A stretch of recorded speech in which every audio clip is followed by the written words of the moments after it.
Hey guys, how's everybody doing? Today I'm going to be doing an opinion video. Now as you guys know, back in January I picked up the Halloween The Complete Blu-ray collection, and when this came out I was so excited because this was just the one set that I have been waiting on, and all the Halloween fans have been waiting on, a whole set that just had every single movie in the series, as well as all the different versions of the films and all the special features for the series.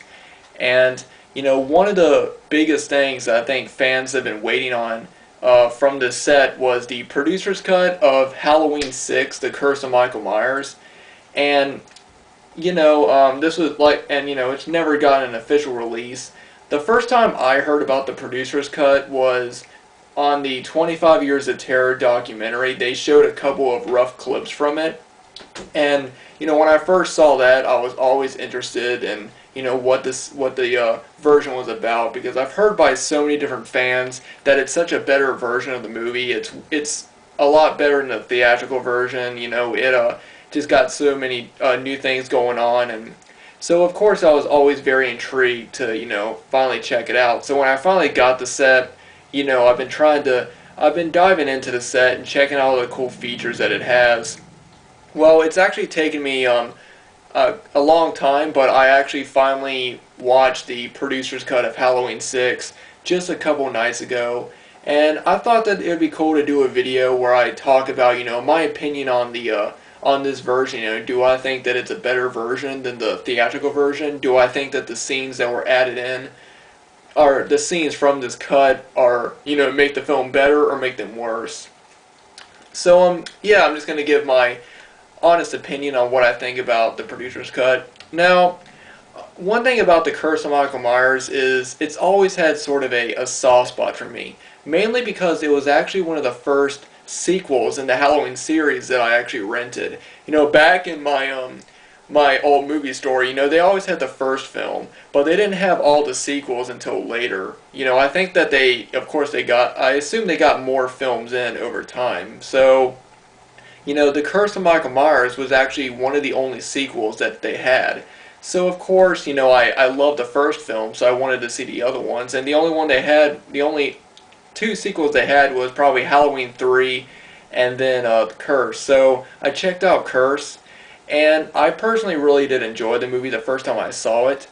Now that I've gotten older, I understand the flaws that The Curse of Michael Myers has, and so now it's kind of one of my least favorites in the series, but I still always had sort of a soft spot for it because it was one of the first sequels that I saw.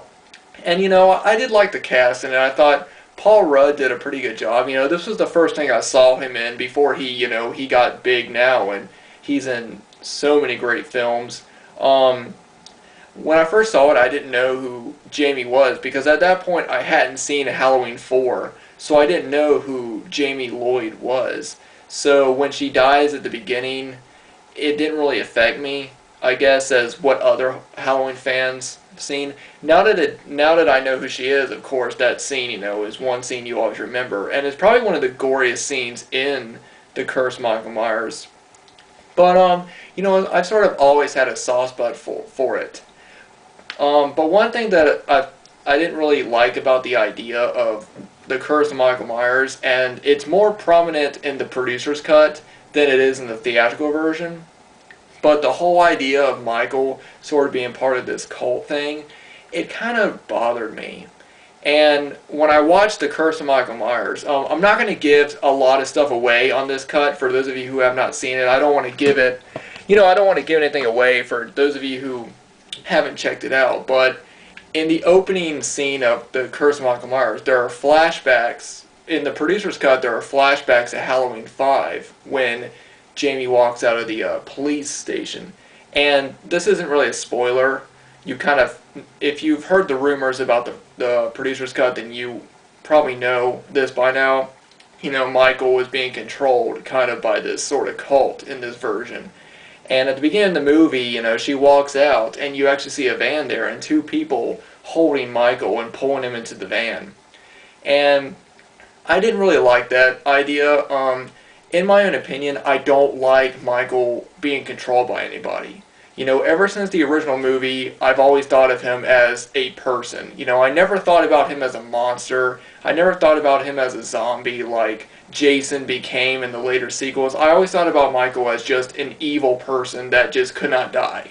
So the whole idea of he being controlled by this cult and, you know, just all that, I just never really bought into the whole idea. And it does, there are a lot of scenes that, you know, reflect the occult.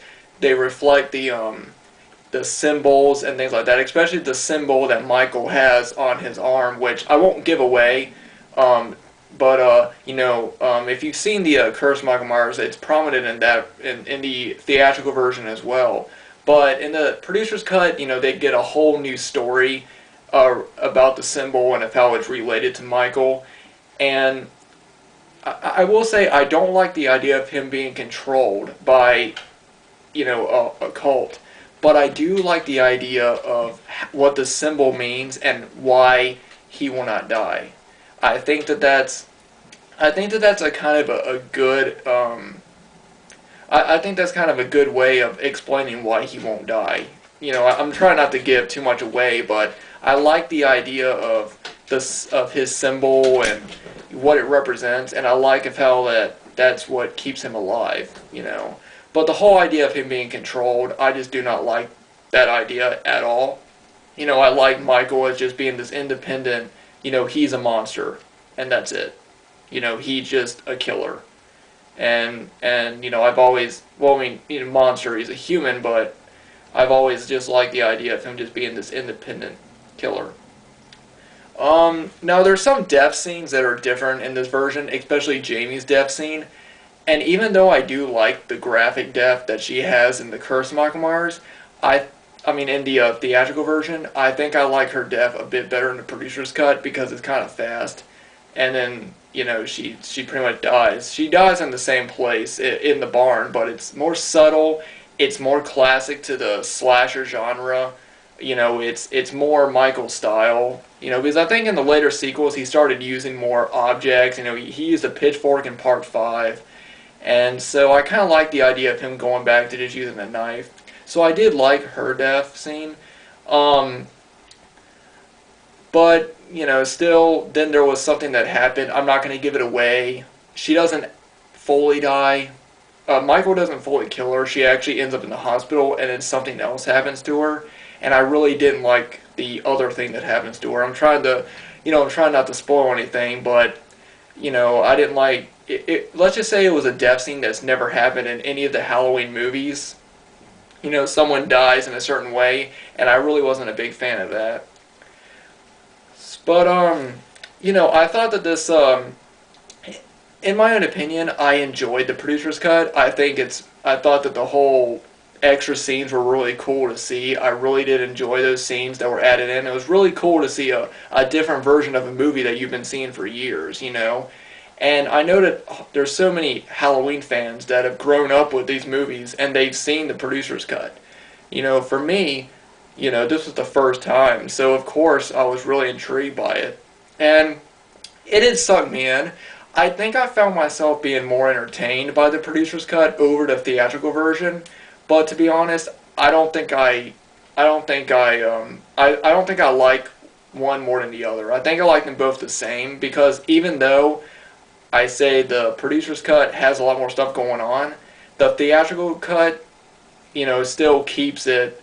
It doesn't go far out. You know, it doesn't add that supernatural occult element to it as much. It is prominent in the theatrical version, but in the producer's cut, it just goes a little bit, I guess, overboard, you know, in a certain way.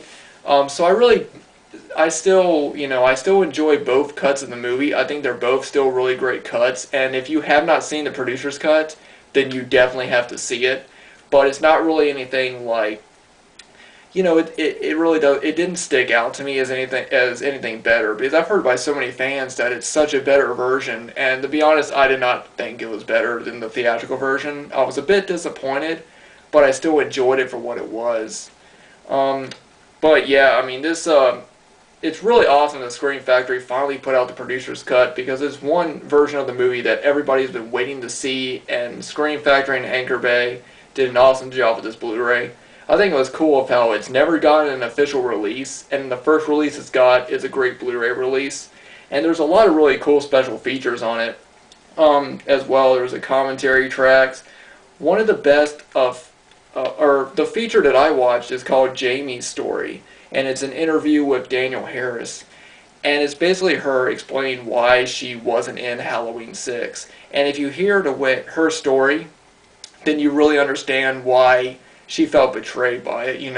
Originally, she thought she was going to be in the movie, but they needed somebody they needed an adult, because they needed somebody that could, not be in school.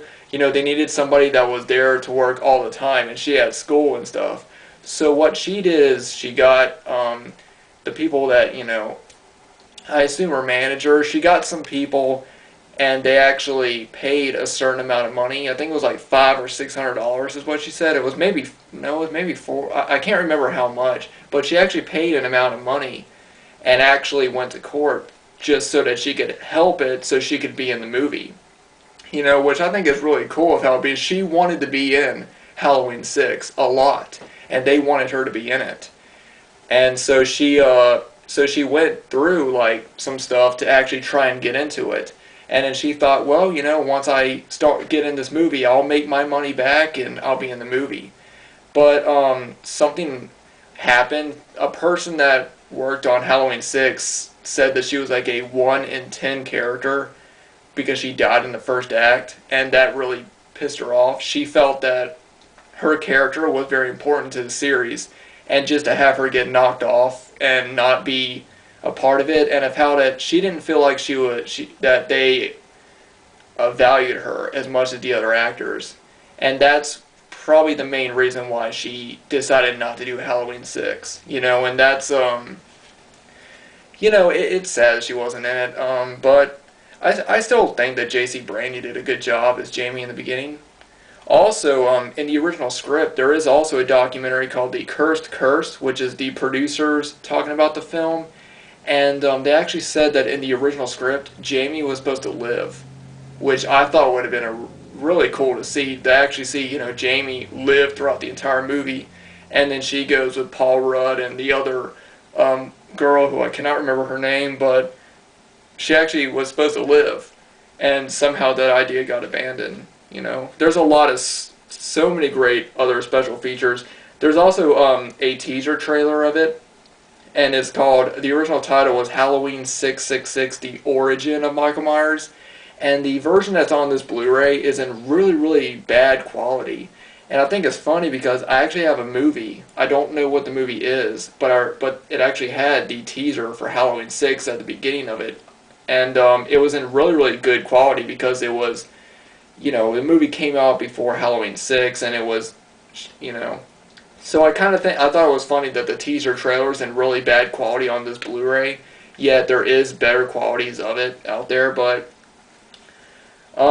yeah, all in all, I personally enjoyed the producer's cut, but I don't think it's anything better than the original version of it. I still enjoy both versions. It does add a lot to the story, but that doesn't mean that it's more enjoyable. I think that I've said, I think the occult idea and just all the extra, like the supernatural elements to it, it kind of made me, it just I kind of lost my interest in it a bit after a while. But it's still a really interesting thing to see, and if you're a Halloween fan, then I cannot recommend the producer's cut enough, because it's a great look at what could have been and what the producers were trying to do. And of course the Blu-ray looks amazing. Like, the only versions I've seen were the really rough cut. Back on the internet, I've never seen the full movie, but I've seen clips of it, and it was like really rough and everything. They made it look brand spanking new. Honestly, it looks amazing on Blu-ray, and the fact that they were able to do that is just really great. And I give Scream Factory and Anchor Bay a lot of props for putting this out.